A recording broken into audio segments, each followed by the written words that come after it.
যে 25 তারিখে 2025-এ একটা খুব ইন্টারেস্টিং ইভেন্ট হবে, যে 3খানা অবজেক্টকে একই ফ্রেমের মধ্যে দেখা যাবে।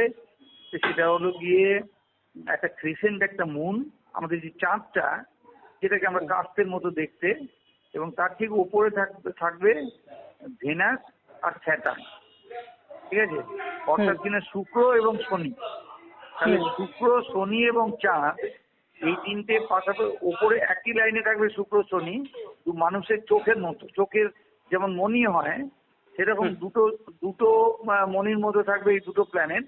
আর তার ঠিক নিচে মানুষের মুখটা যেখানে আছে, ঠোঁট দুটো, সেই জায়গাটা একটু হালকা করে হাসলে যেরকম ফাঁকা হয়, একটু হালকা চাঁদের মতো মনে হয়, সেই রকম একটা ক্রিসেন্ট একটা চাঁদ দেখা যাবে।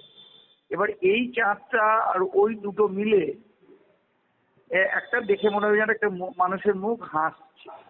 এখন এটা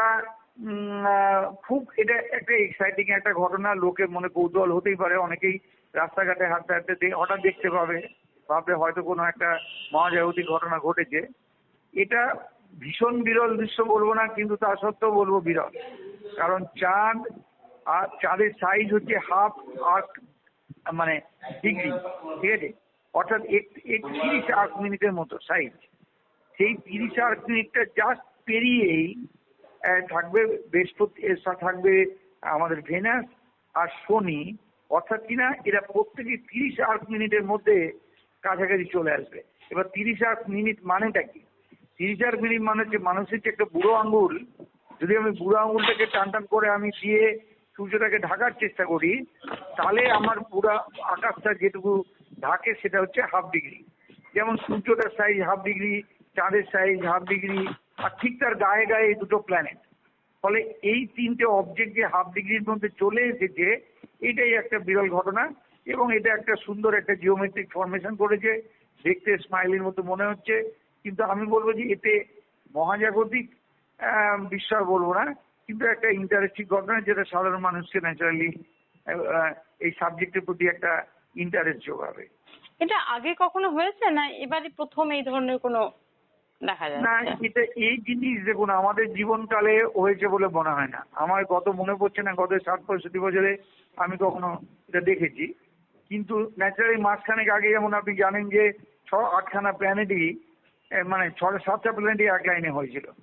সেটাও যেমন একটা, সেটা আবার 15-16 বছর পর পর রিপিট করে। এক লাইনে আসা একটা কথা, কিন্তু চাঁদের সঙ্গে একই সঙ্গে সঙ্গে থাকা, চাঁদের সঙ্গে একটাকে দেখা যায় প্রায়, চাঁদের সঙ্গে হয় বুধকে দেখা যায়, নয় শুক্রকে দেখা যায়, নয় শনিকে দেখা যায়।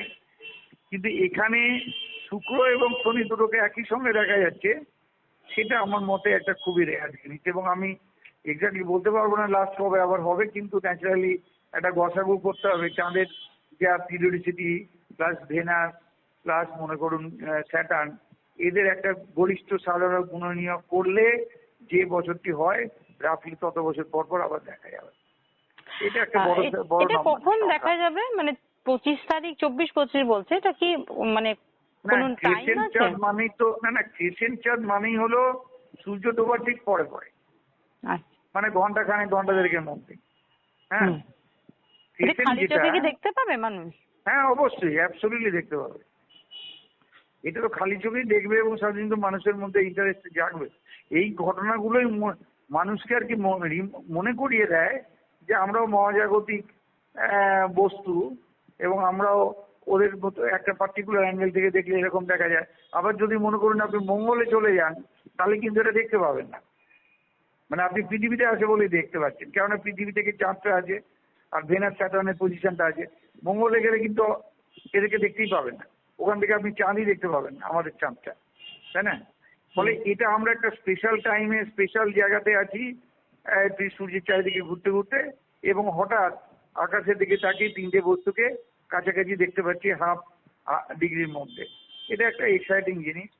কিন্তু আমি বলবো যে মানে বিজ্ঞান খুব বেশি সমৃদ্ধ হয় না। এটা হয়তো মানে দৃষ্টিনন্দন, কিন্তু বিজ্ঞান এতে সমৃদ্ধ হয় না। তার কারণ না ভেনাস, না স্যাটার্ন, না চাঁদ কেউ কারোর সঙ্গে কথা বলে এই কাজটা করেছে। তাই মানেটা কি, আমরা একটা প্রজেকশন দেখতে পাচ্ছি আকাশে, এবং বাই চান্স ওরা কাছাকাছি দেখতে পাচ্ছি, ওরা নিজেরা কিন্তু এক একজন আরেকজনের থেকে বহু দূরে। হ্যাঁ, নিজেরা ডিসকাস করে এই কনফিগারেশনটা তৈরি করেনি। বিজ্ঞানের ভাষায় আমরা যেটাকে বলি যে ওরা নিজেদের মধ্যে কথাবার্তা বলে এই স্মাইলি ফেসটা তৈরি করেনি, কাজেই এর মধ্যে বিজ্ঞান নেই।